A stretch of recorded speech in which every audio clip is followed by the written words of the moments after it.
കഴിഞ്ഞ കുറച്ചു വർഷങ്ങൾക്കിടയിൽ കേരളത്തിൽ നടന്നത് 60,000 വന്യജീവി ആക്രമണങ്ങൾ. ഞങ്ങൾ കണക്ക് കാണിച്ചു അസംബ്ലിയിൽ.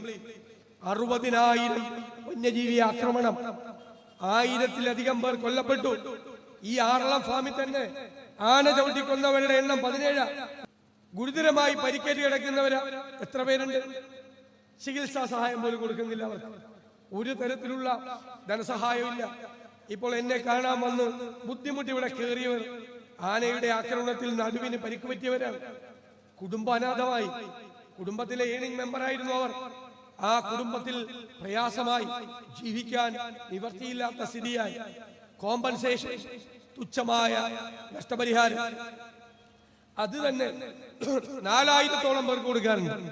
കോമ്പൻസേഷൻ, നഷ്ടപരിഹാരം കൊടുക്കാനുള്ളത് 4,000-ഓളം പേർക്ക്. ആരാ ഇതെല്ലാം ചെയ്യുന്നത്?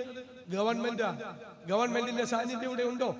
മന്ത്രി ചോദിക്കുന്നത് ഞാൻ വനം മന്ത്രി ആയതുകൊണ്ടാണ് ആന കാട്ടിന്നിറങ്ങുന്നതെന്ന് ചോദിക്കുന്ന വനം മന്ത്രിമാരുള്ള ഈ നാട്ടിൽ ഉത്തരവാദിത്തമില്ലാതെ നിസ്സംഗതയോടുകൂടി ജനങ്ങളെ വിധിക്ക് വിട്ടുകൊടുത്തുകൊണ്ടുള്ള ഈ പോക്ക് നടക്കില്ല കേരളത്തിൽ എന്ന് പറയാനാണ് ഈ മലയോര സമരയാത്രയുമായി UDF ഇറങ്ങിയിരിക്കുന്നത്.